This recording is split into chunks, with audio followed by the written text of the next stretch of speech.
Kita kembali lagi membahas perkembangan dari kasus pembunuhan Brigadir Joshua. Kita masih bersama kuasa hukum dari keluarga Brigadir Joshua, Bang Nelson Simanjuntak. Ada juga Pak Edwin Partogi dari Wakil Ketua LPSK dan Mbak Zoya Amirin, seorang psikolog klinis.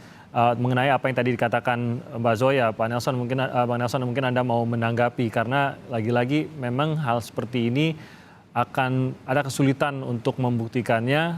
Di sisi lain ya kita nggak akan pernah tahu apakah Bu PC ini bisa menyampaikan atau tidak dan kapan akan menyampaikan, dan bisa jadi ya jangan-jangan memang tidak bisa menyampaikan sama sekali, ataukah menurut Pak Nelson di mata hukum ada kewajiban tersebut dan hukum wajib memenuhi dan mendapatkan keterangan dari Bu PC mengingat ini adalah saksi kunci dari peristiwanya.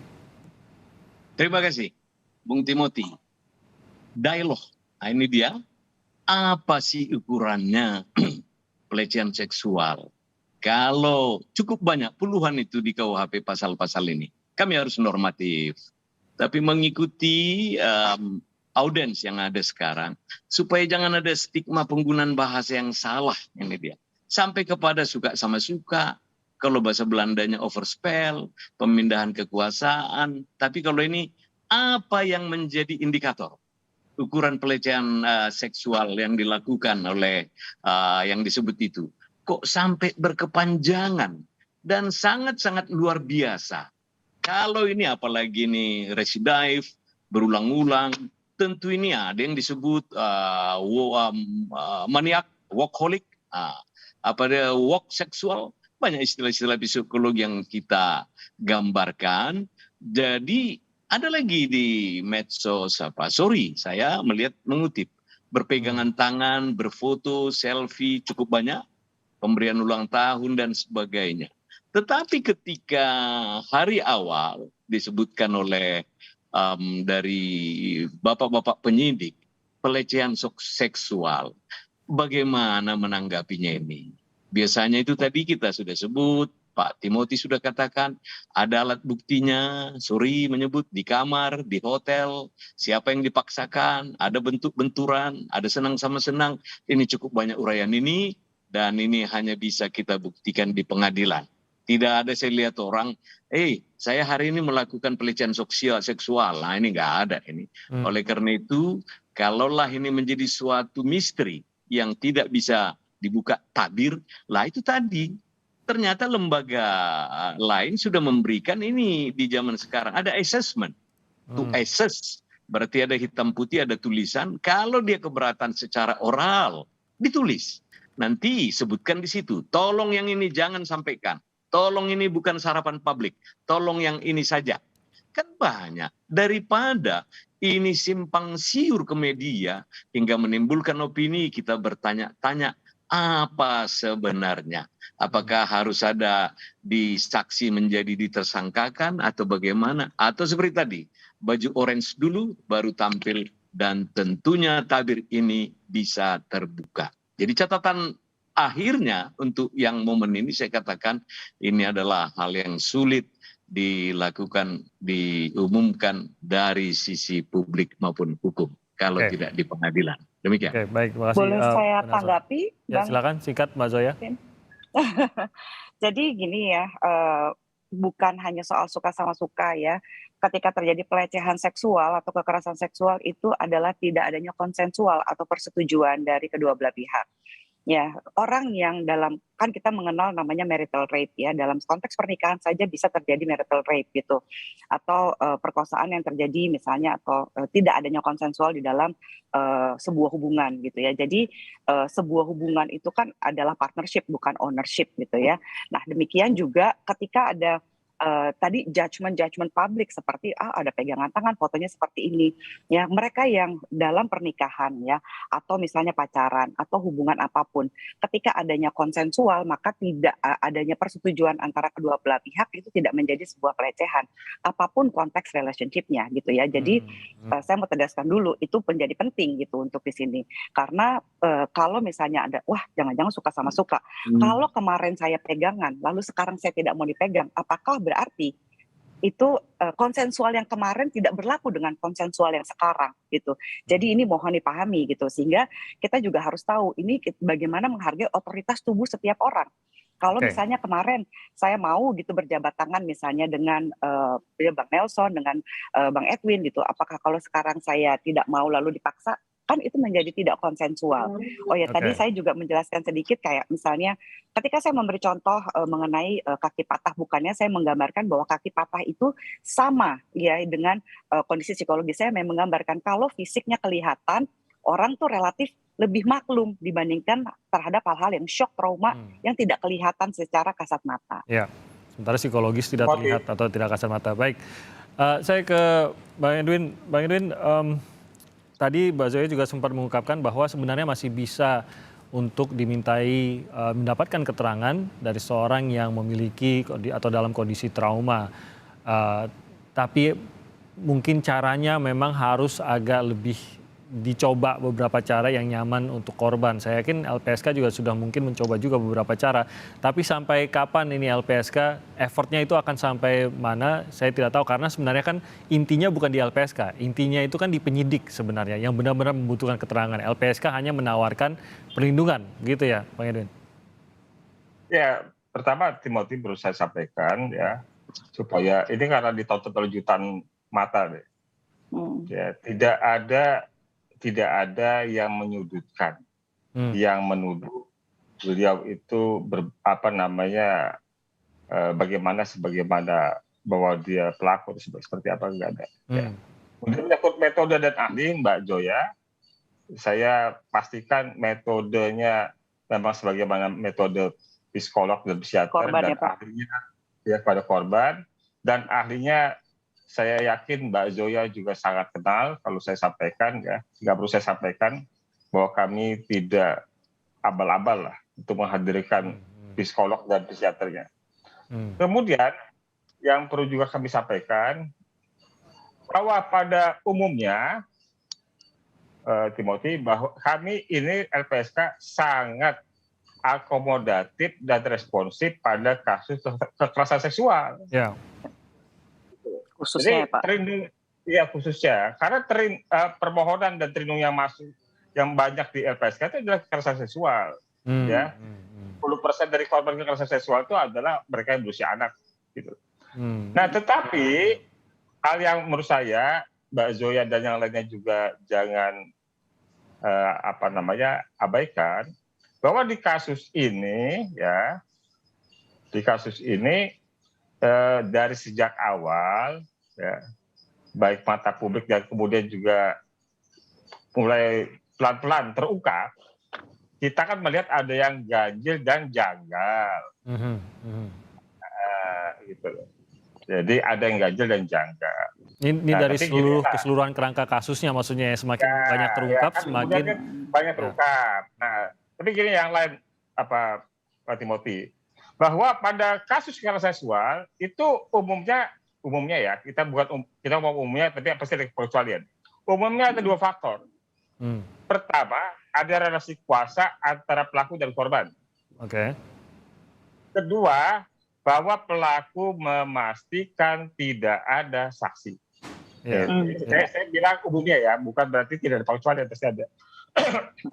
Kemudian, karena tidak ada saksi, karena tidak ada saksi, ya, maka keterangan korban itu ditambah satu lagi, Timothy, yaitu adanya hasil visum yang biasa disebut visum psikiatrikum, gitu loh. Ya.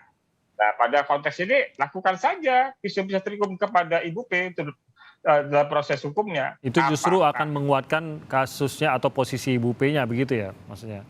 Betul, itu sebagai bukti lain ya untuk mengatakan ada atau tidaknya peristiwa itu bisa dipercaya atau tidaknya keterangan si orang ini yang terduga korban.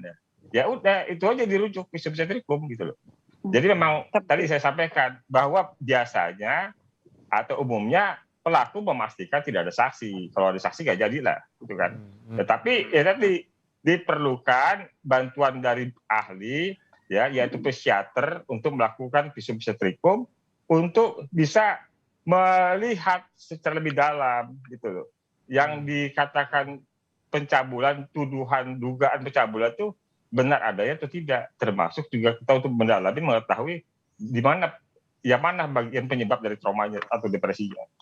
Oke, bagaimanapun Tapi juga itu harus didukung. Pak Gitu. Edwin, bukannya kasus ini kalau masih perkosaan itu bisa divisum, tapi kalau pelecehan seksual sulit divisum, Pak? Setahu saya bukan, ya. kita kan bukan ngomong visum et repertum, Bu. Ini bukan Oh, visum oke. et repertum, Oh, tapi et repertum. Iya, visum psikiatrikum. Ya, visum psikiatrikum kita psikiater, Bu. Bukan Ya, psikiater. bukan dokter Iya. forensik. Hmm. Kalau yang pemerkosaan kan gampang banget, Bu.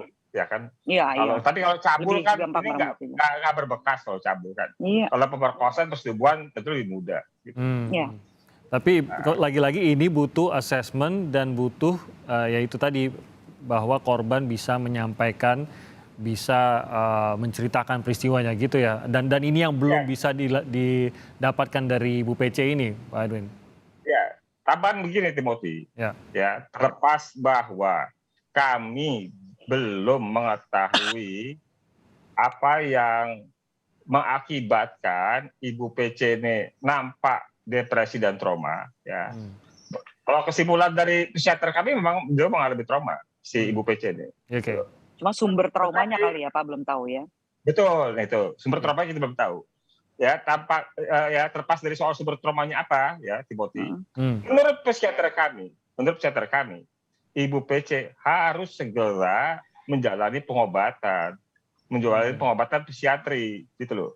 Dan untuk menjalani pengobatan psikiatri ini dari sejak awal saya sampaikan, ya tanpa LPSK juga Ibu PC juga mampu gitu loh. Gitu. Ini kan situasinya udah 1 bulan lebih, Timothy. Kasihan kalau keluarganya sayang dengan Ibu P harus berobat. Ya, harus berobat. Jadi catatan soal background-nya kenapa traumanya kami belum tahu. Tidak tahu. Ini kita memahami juga ya. Itu sebenarnya tuduhan adanya dugaan pelecehan itu baru satu gitu ya, Mbak Zoya. Kalau kita membayangkan posisi Bu PC ini memang ya ada pembunuhan yang terjadi di kediamannya, apa yang sedang menimpa suaminya.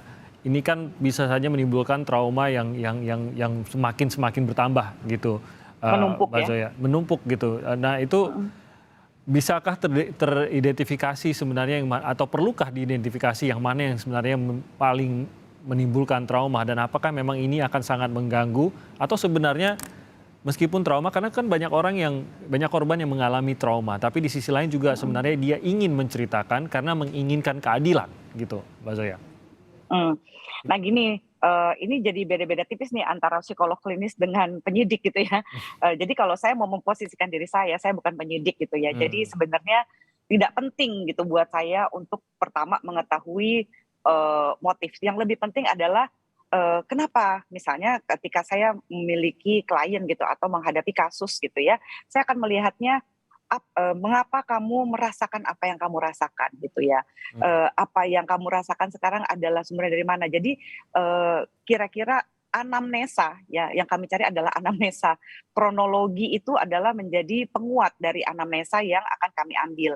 Nah, dalam kasus shock dan trauma ini biasanya itu bukan hanya dibutuhkan psikolog klinis, tapi kalau sudah shock seperti ini lebih dibutuhkan adalah psikiater seperti yang disebutkan sama Pak Edwin tadi gitu. Jadi ini harus komprehensif sekali gitu, semuanya harus bekerja sama untuk memberikan masukan-masukan mengenai pembuktian gitu bahwa traumanya seperti apa. Nah, dari pengalaman ini ya gitu ya, dari assessment, analisa, ini akan membantu bagian dari penyidikan. Nah, kalau untuk pembuktian benar atau enggak itu tugasnya penyidik gitu. Kalau misalnya kami akan membuktikan bagaimana caranya kamu menghadapi apa yang kamu rasakan gitu ya menjadi trauma ini. Bagaimana ya rehabilitasi dan bagaimana juga berfungsi. Mungkin minimal adalah gimana caranya bisa berdiri. Mungkin kalau di dalam beberapa kasus atau kasus ini misalnya menjenguk suaminya gitu atau berinteraksi dengan anaknya gitu ya. Tapi kalau bersosialisasi sih kayaknya kita relatif nggak bisa harapkan gitu ya. Dalam hampir semua kasus kekerasan seksual atau pelecehan seksual.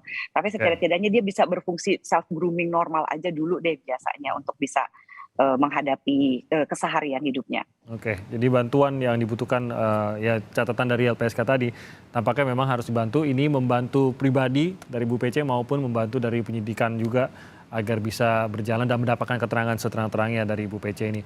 Terima kasih sudah bergabung bersama kami pada pagi hari ini. Ya, sebentar. singkat saja Bang Nelson, karena Ya, waktu kita juga sudah habis. Konklusinya begini, janganlah pelecehan seksual ini didramatisir. Jangan dilakukan secara sepihak. Ini ingat, penegakan hukum ke depan ini penting sekali ya. Saya katakan tadi lie detektor, ganjil dan janggal, dan ini tidak penting. Kenapa? Kesimpulannya, Brigadir Joshua meninggal karena kedinasan. Oleh karena itu, bagaimana membuktikannya kita di dialog, orangnya sudah meninggal. Demikian sekilas info kami kembali ke studio. Terima kasih, selamat pagi. Terima kasih Bang Nelson. Memang fakta sampai saat ini yang paling jelas adalah itu, pembunuhan terjadi terhadap Brigadir Joshua. Fokusnya memang harus tetap ke sana. Setuju dengan Bang Nelson. Terima kasih Bang Nelson Simanjuntak sudah bergabung bersama kami. Bang Edwin Partogi juga terima kasih sudah bergabung bersama kami dan juga Mbak Zoya Amirin. Sehat terus semuanya. Selamat pagi.